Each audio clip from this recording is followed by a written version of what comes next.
The wind howled through the canyon like a banshee's cry, carrying with it the scent of pine and the promise of snow. Sarah Mitchell pulled her worn shawl tighter around her shoulders as she stepped out of the general store in Cedar Ridge, Colorado Territory. The year was 1878, and winter was coming early to the mountains. Her basket held the meager supplies she could afford on a schoolteacher's salary, barely enough to last the week. As she walked down the wooden boardwalk, her boots clicking against the weathered planks, she couldn't shake the feeling that someone was watching her. It wasn't an uncommon sensation in this rough frontier town where women were scarce and often the subject of unwanted attention. But this felt different somehow, more intense, like the gaze of a predator studying its prey. She quickened her pace, eager to reach the safety of her small cabin on the outskirts of town. The sun was setting behind the towering peaks, casting long shadows across the dusty main street. Saloon music drifted from the Lucky Dollar, mixing with the sounds of horses and the occasional shout from the men who made this place their home. Before we continue with Sarah's story, I'd love for you to subscribe to our channel and let us know what city you're watching from. Your support means the world to us, and we love connecting with our viewers from all corners of the globe. Sarah had come to Cedar Ridge 6 months ago, fleeing a past she preferred not to discuss. The position at the one-room schoolhouse had been a godsend, offering her both purpose and the anonymity she desperately needed. The children adored her gentle nature and patient teaching methods, but the adults in town remained wary of the mysterious young woman who had appeared seemingly from nowhere. As she turned the corner toward the path that led to her cabin, a massive figure stepped out from behind the blacksmith's shop. Sarah's heart leaped into her throat as she found herself face to face with the most intimidating man she had ever seen. He stood well over 6 feet tall, with shoulders broad enough to block out the dying light. His dark hair hung past his shoulders, wild and unkempt, and a thick beard covered the lower half of his face. But it was his eyes that truly frightened her, pale blue and piercing, like chips of winter ice. This was Ezra Kane, the mountain man whose reputation preceded him throughout the territory. Stories were told in hushed whispers about the giant who lived alone in the high country, emerging only when he needed supplies or when trouble found its way to his doorstep. Some said he had killed a dozen men with his bare hands. Others claimed he could track a ghost through solid rock. All agreed that he was not a man to be crossed. Sarah clutched her basket tighter, her knuckles white with tension. She had heard the stories, seen the way even the toughest cowboys gave him a wide berth when he came to town. Now here he stood, blocking her path, his massive frame casting her in shadow. "Miss Mitchell," he said, his voice a low rumble that seemed to come from somewhere deep in his chest. The sound sent an unexpected shiver down her spine, though whether from fear or something else entirely, she couldn't say. "Mr. Kane," she managed to reply, proud that her voice remained steady despite the thundering of her heart. "I didn't see you there." A ghost of a smile played at the corners of his mouth, barely visible beneath his beard. "I reckon that was the point. These streets ain't safe for a lady after dark, especially not one walking alone." Sarah lifted her chin, drawing on reserves of courage she didn't know she possessed. "I can take care of myself, thank you very much. I've been managing just fine without anyone's protection." Something flickered in those pale eyes, an emotion she couldn't quite identify. "I'm sure you have, ma'am," but that don't mean you should have to." Before she could respond, he stepped aside, clearing her path. "I'll be seeing you around, Miss Mitchell," he said, touching the brim of his worn hat in a gesture that was surprisingly courteous for such a rough-looking man. Sarah hurried past him, acutely aware of his gaze following her every step. It wasn't until she reached her cabin and bolted the door behind her that she allowed herself to breathe normally again. But even as she went about her evening routine, lighting the oil lamp and preparing her simple dinner, she couldn't stop thinking about the mountain man and the strange intensity in his eyes. Over the following weeks, their encounters became more frequent. Ezra seemed to appear wherever Sarah went, always at a respectful distance, never approaching unless she was clearly in some kind of difficulty. When her horse threw a shoe on the way to school, he materialized from nowhere to help her walk the limping animal to the blacksmith. When a group of rowdy cowboys got too friendly outside the general store, his mere presence was enough to send them scurrying away like frightened rabbits. Sarah found herself both grateful for his protection and frustrated by his presumption. She had come west to escape the suffocating expectations of civilized society, to prove that she could make her own way in the world. The last thing she wanted was another man trying to control her life, even if his intentions seemed honorable. But there was something about Ezra Kane that intrigued her, despite her reservations. Beneath the intimidating exterior, she caught glimpses of something else, a gentleness that seemed at odds with his fearsome reputation. The way he spoke to her horse when he thought she wasn't listening, his voice soft and soothing. The careful way he handled her packages when helping her load them into her wagon, as if they were made of the finest china. One evening, as autumn painted the aspen trees in shades of gold and crimson, Sarah was walking home from a late parent conference when she heard the unmistakable sound of trouble brewing. Angry voices echoed from the alley behind Murphy's saloon, punctuated by the sickening thud of fists meeting flesh. Against her better judgment, she crept closer to investigate. What she saw made her blood run cold. 3 men had cornered a fourth against the back wall of the building, taking turns landing vicious blows while their victim tried desperately to defend himself. The man being beaten was young, barely more than a boy, and Sarah recognized him as Tommy Henderson, one of her former students who had recently started working at the livery stable. "Please," Tommy gasped, blood streaming from his nose. "I told you, I don't have the money yet. Give me another week, and I'll pay what I owe." "Time's up, boy," snarled the largest of the 3 attackers, a man Sarah knew by reputation as Black Jack Morrison, one of the most dangerous outlaws in the territory. "You should have thought about that before you sat down at my poker table." Sarah knew she should run, should find the sheriff or anyone who could help. But Tommy was just a child, and by the time she returned with help, it might be too late.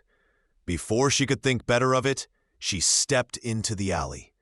"Stop this right now," she commanded, her voice ringing with the authority she used to control unruly students. "Leave that boy alone." The 3 men turned toward her, their faces twisted with cruel amusement. Black Jack's eyes glittered with malicious intent as he looked her up and down like a piece of merchandise. "Well, well," he drawled. "Looks like we got ourselves a little schoolmarm who don't know her place. Maybe we should teach her some manners, boys." Sarah's courage faltered as the men advanced toward her, but she stood her ground.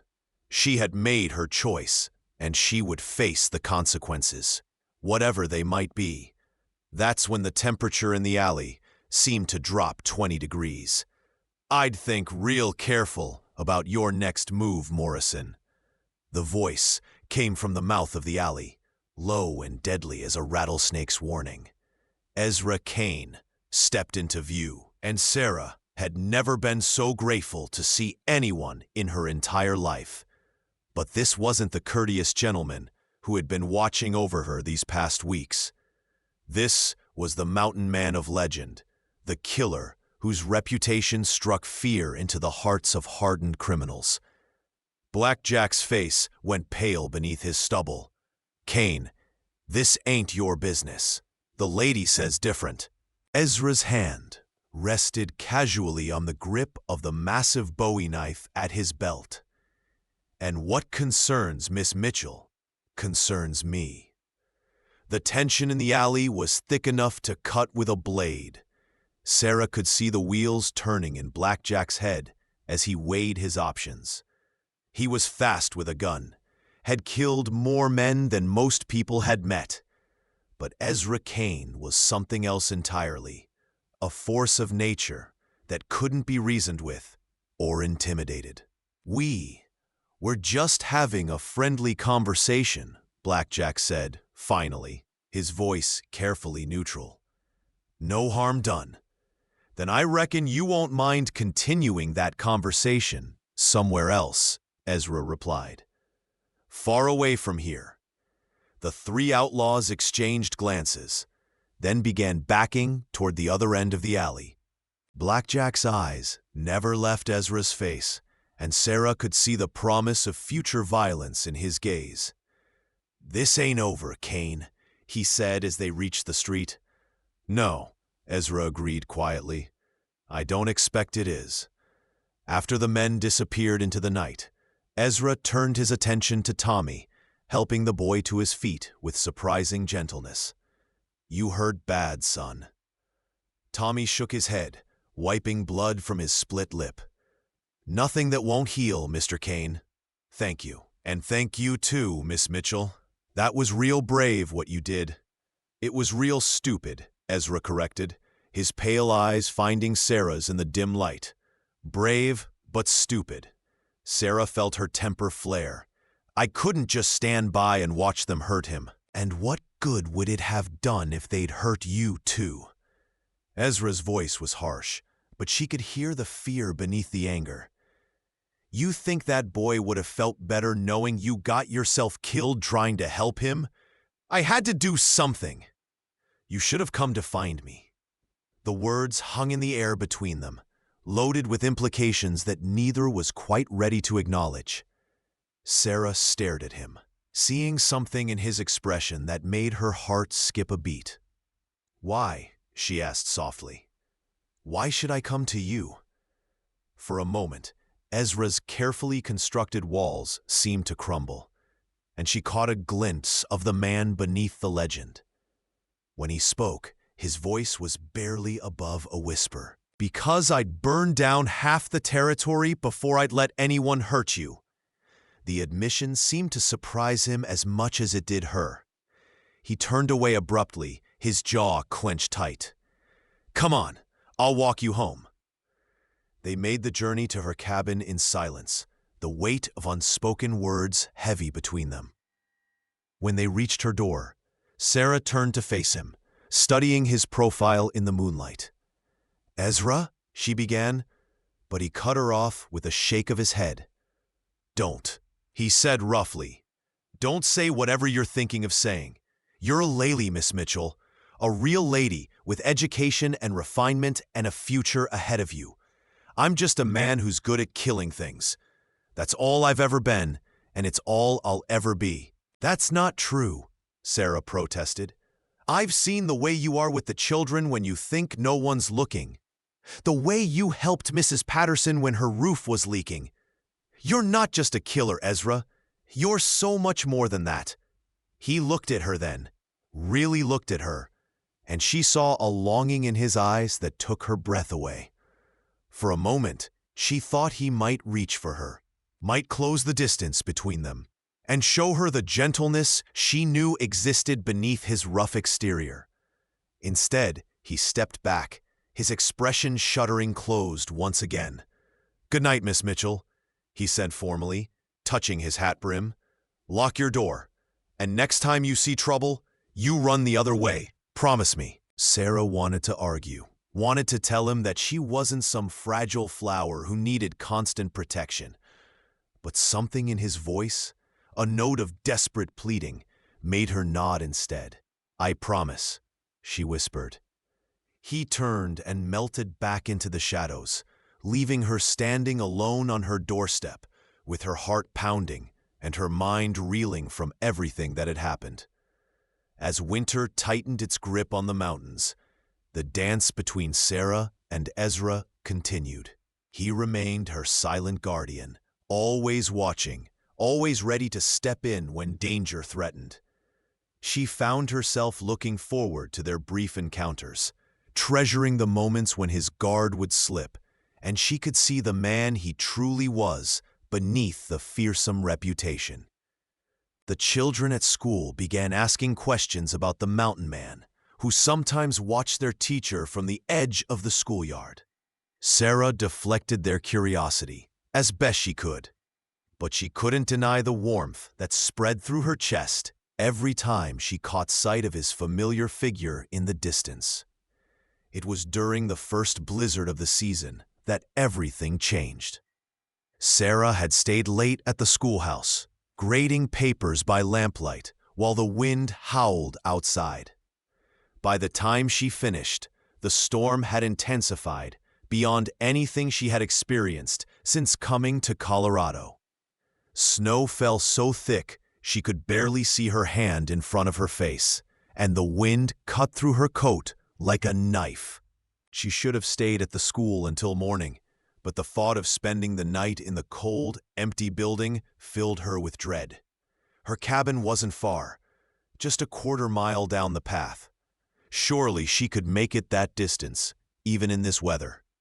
She was wrong. Within minutes of leaving the schoolhouse, Sarah was hopelessly lost. The familiar landmarks had disappeared beneath a blanket of white, and the howling wind disoriented her completely. Her feet were numb inside her boots, and ice crystals formed on her eyelashes, making it even harder to see. Panic began to set in as she realized the gravity of her situation. People died in storms like this, froze to death just yards from safety because they couldn't find their way home. She thought of her students, who would arrive tomorrow to find their teacher gone, and the thought brought tears to her eyes that froze almost instantly on her cheeks. That's when she heard it, barely audible above the wind, her name being called. At first, she thought it was her imagination, her desperate mind conjuring hope where none existed. But then she heard it again, closer this time, and she recognized the voice. "Ezra!" she called back, her voice cracking with relief and cold. A dark shape materialized out of the swirling snow, and then strong arms were around her, pulling her against a warm, solid chest. She had never been so grateful for human contact in her entire life. "What the hell were you thinking?" Ezra's voice was rough with fear and anger as he wrapped his heavy coat around both of them. "You could have died out here." "I'm sorry," she gasped, her teeth chattering so hard she could barely speak. "I thought I could make it home." "Your cabin's a half-mile in the wrong direction," he told her grimly. "My place is closer. Can you walk?" Sarah tried to take a step and nearly collapsed as her frozen legs refused to support her weight. Without hesitation, Ezra swept her up into his arms, cradling her against his chest as if she weighed nothing at all. "Hold on to me," he commanded, and Sarah wrapped her arms around his neck, burying her face against his shoulder as he carried her through the storm. Ezra's cabin was unlike anything Sarah had expected.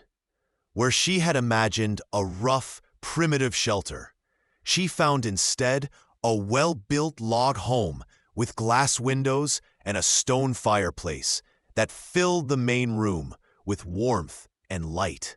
The furniture was simple, but well-made, and books lined shelves along one wall, their leather bindings worn from frequent reading.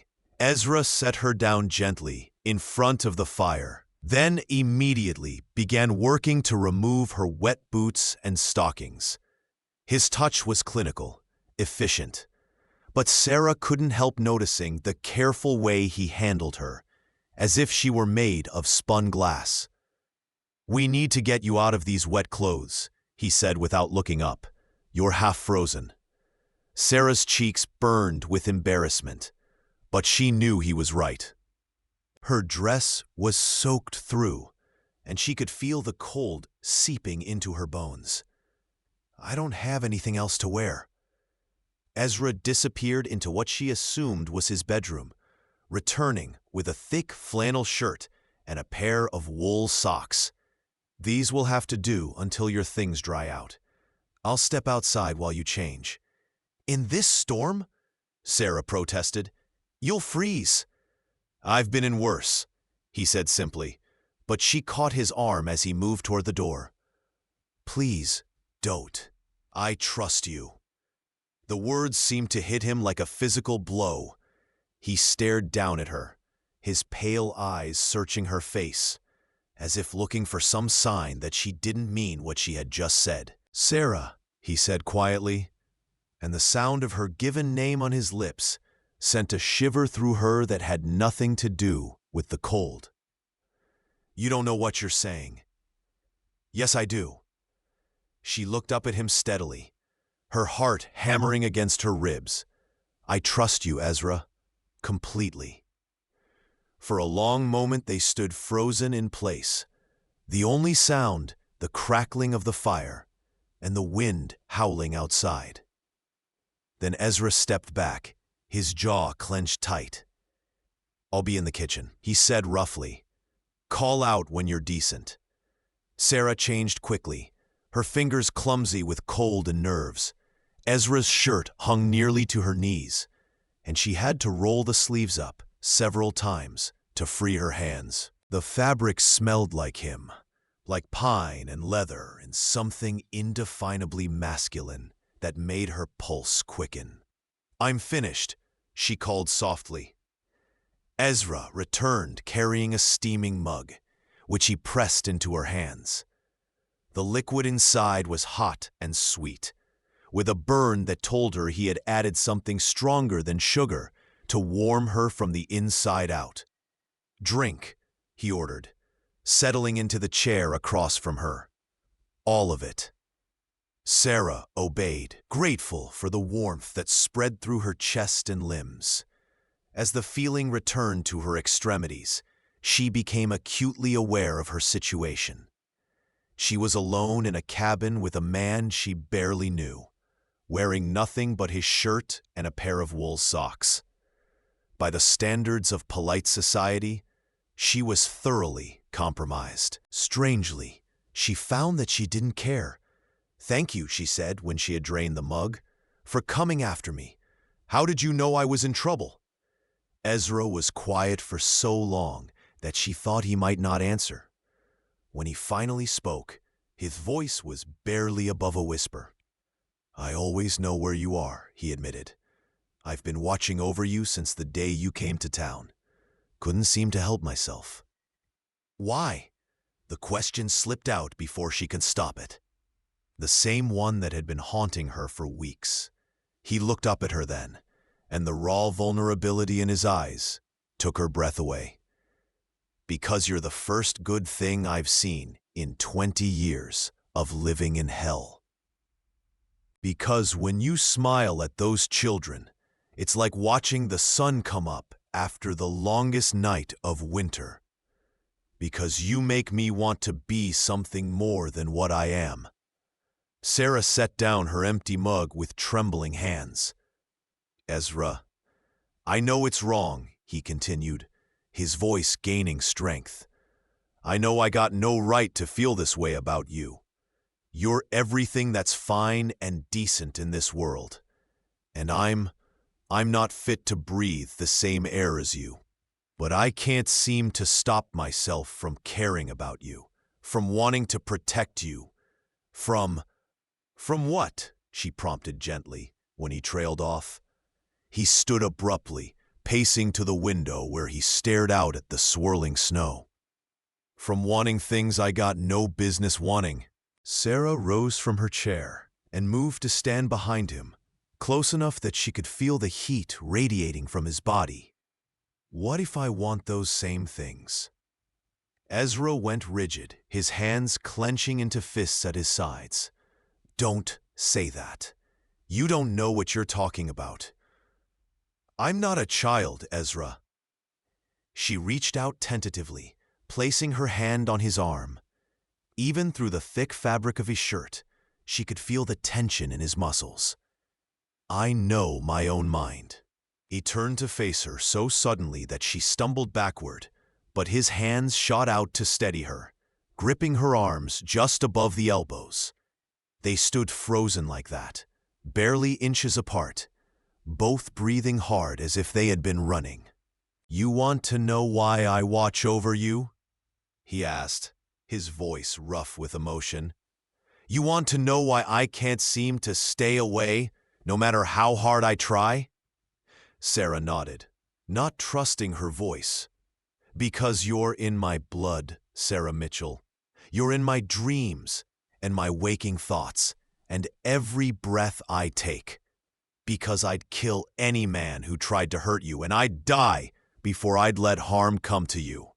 Because when I look at you, I see everything I never knew I wanted, and everything I know I can never have. Why can't you have it? She whispered. Because I'm not good enough for you. The words exploded out of him like a dam bursting.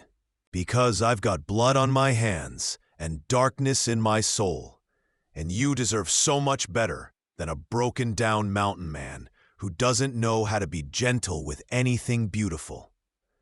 Sarah stared up at him, seeing the pain and self-loathing in his eyes, and her heart broke for him.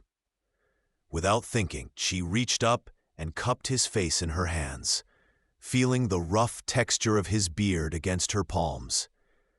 You are gentle, she said firmly. You're the gentlest man I've ever known. The way you carried me through the storm. The way you take care of me without asking for anything in return. The way you look at me like I'm something precious. That's not the behavior of a man with darkness in his soul. Ezra closed his eyes, leaning into her touch despite himself. You don't understand. The things I've done. I don't care about the things you've done, Sarah interrupted. I care about the man you are now, the man you choose to be every day. And that man is good and kind and worthy of love. His eyes snapped open at the last word, and she saw hope and fear warring in their pale depths. Sarah, I love you, she said simply, the words falling into the space between them like stones into still water. I love your strength and your gentleness and the way you make me feel safe in a world that's anything but. I love the man who reads books by firelight and talks to horses and would walk through a blizzard to save a foolish school teacher who got herself lost in a storm. For a moment, Ezra looked as if she had struck him. Then, with a sound that was half groan and half prayer, he pulled her against him, his mouth finding hers in a kiss that was desperate and tender and full of all the longing he had been holding back for months. Sarah melted into him, her arms winding around his neck as she kissed him back with equal fervor. He tasted like the whiskey he had put in her drink, and something else that was uniquely him, wild and clean, like mountain air. His hands tangled in her hair, and she could feel the tremor in his touch, as if he still couldn't quite believe she was real. When they finally broke apart, both breathing hard, Ezra rested his forehead against hers, his eyes closed tight. Why me? She asked softly, echoing the question that had been in her heart since the beginning. The mountain man's eyes opened, and when he looked at her, she saw everything she needed to know reflected in their pale depths. "Because only you make me gentle," he growled, his voice rough with emotion. "Because you see something in me that I never knew existed. Because you make me want to be the man you think I am." Sarah smiled through the tears she didn't realize had started falling. "You already are that man, Ezra Kane. You always have been." As the storm raged outside, they held each other close, two souls who had found their home in each other's arms. The mountain man and the school teacher, the killer and the lady, the darkness and the light, coming together to create something beautiful and new. The blizzard lasted 3 days, trapping them together in the warm cocoon of Ezra's cabin. They talked for hours, sharing stories of their pasts and dreams for their futures. Sarah learned that Ezra had been a soldier in the war, that he had come west to escape the memories of battles fought and friends lost. He had built his reputation as a way to keep people at a distance, to protect them from the violence that seemed to follow him wherever he went. In return, she told him about her life back east, about the suffocating expectations of society, and the scandal that had driven her to seek a new start in the wilderness. She had been engaged to a prominent businessman, a man chosen by her father for his wealth and connections, rather than any feeling on her part. When she had discovered her fiancé's true nature, his cruelty toward those he considered beneath him, she had broken the engagement and fled west, leaving behind everything she had ever known. "I wanted to find out who I really was," she explained, as they sat before the fire on their second evening together. "Not who my father wanted me to be, or who society expected me to be, but who I was when all of that was stripped away." "And what did you find?" Ezra asked, his arm tightening around her where she sat curled against his side. Sarah looked up at him, her heart full to overflowing. "I found you." On the morning of the 4th day, the storm finally broke, leaving the world outside transformed into a crystalline wonderland. The sun shone brilliantly off the fresh snow, and the air was so clear and cold it seemed to ring like a bell. Ezra stood at the window, watching the sunrise paint the mountains in shades of gold and rose. Sarah joined him, slipping her hand into his as they watched the world wake up together. "I should take you back to town," he said quietly, though she could hear the reluctance in his voice. "Should you?" she asked, turning to face him. "Or should I stay here with you?" Ezra's breath caught. "Sarah, you can't mean that. Your reputation, your job." "My reputation was ruined the moment I spent the night here," she pointed out practically. "And as for my job, well, I think the children would benefit from having a school closer to the outlying ranches. Somewhere like this, perhaps." Hope flickered in Ezra's eyes, but he shook his head. "I won't let you sacrifice everything for me. You deserve better than a life of isolation in the mountains." "I deserve to choose my own life," Sarah corrected firmly. "And I choose you, Ezra Kane. I choose this place, this life, this love, if you'll have me." For answer, he swept her up in his arms, spinning her around until she laughed with pure joy. When he set her down, his eyes were bright with unshed tears. "I'll spend every day of my life trying to be worthy of you," he promised. "You already are," she whispered, pulling his head down for another kiss. They were married a month later by the circuit preacher, with half the town in attendance despite the scandal of their unconventional courtship. Sarah wore her mother's wedding dress, altered to fit her smaller frame. and Ezra had trimmed his beard and hair for the occasion, though he still looked every inch the dangerous mountain man he was. Tommy Henderson, fully recovered from his encounter with Black Jack Morrison, served as Ezra's best man, while Mrs. Patterson, the widow whose roof Ezra had repaired, stood up for Sarah. The children from the school threw wildflowers as the couple emerged from the church, and even the roughest cowboys in town tipped their hats respectfully to the new Mrs. Kane. Black Jack Morrison and his gang had disappeared shortly after the incident in the alley, some said heading south toward Mexico.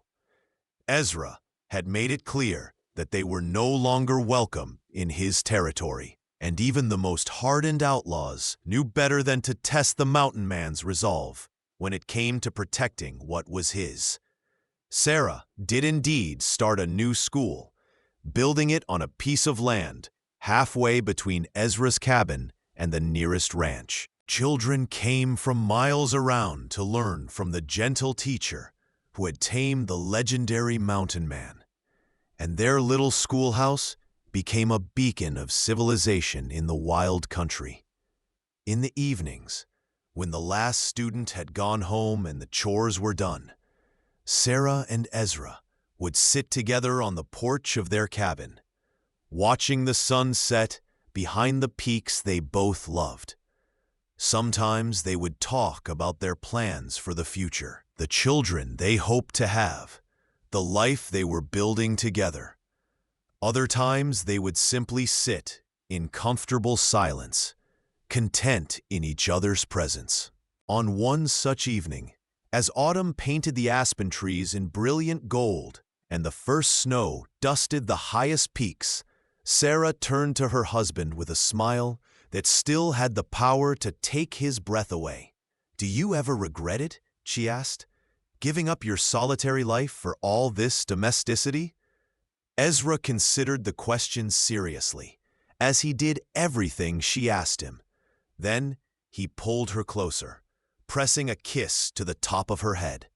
"Never," he said firmly. "You gave me something I never thought I'd have." "What's that?" "A reason to be gentle," he replied, his voice soft with wonder.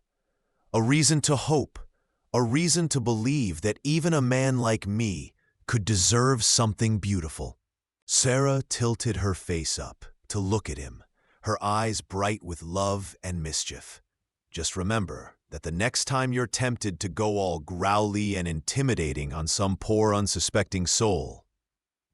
Ezra chuckled, the sound rumbling deep in his chest. "I'll try to keep the growling to a minimum, unless someone threatens what's mine." "And what exactly is yours, Mr. Kane?" Sarah asked with mock innocence. "You," he said simply, his pale eyes serious despite the playful tone of their conversation. "You're mine, Sarah Kane, just like I'm yours, and I'll spend the rest of my life making sure you never regret choosing a broken-down mountain man over all those fancy gentlemen back east." "There's nothing broken about you," Sarah said firmly, reaching up to trace the line of his jaw with her fingertips. "You're the strongest, most honorable man I've ever known, and you're mine." As the stars began to appear in the darkening sky, they sat together in perfect contentment, two hearts that had found their home in each other. The mountain man who had learned to be gentle, and the lady who had chosen love over convention, building a life together in the wild beauty of the Colorado Territory. Their love story would become legend in those parts, told around campfires and in saloons for generations to come. The tale of how a schoolteacher's courage and a mountain man's heart had conquered the wilderness and found something eternal in the process. A reminder that love could bloom in the most unlikely places, between the most unlikely people, and that sometimes the greatest adventures began with the simple words, Why me? And the answer, always and forever, because only you make me gentle.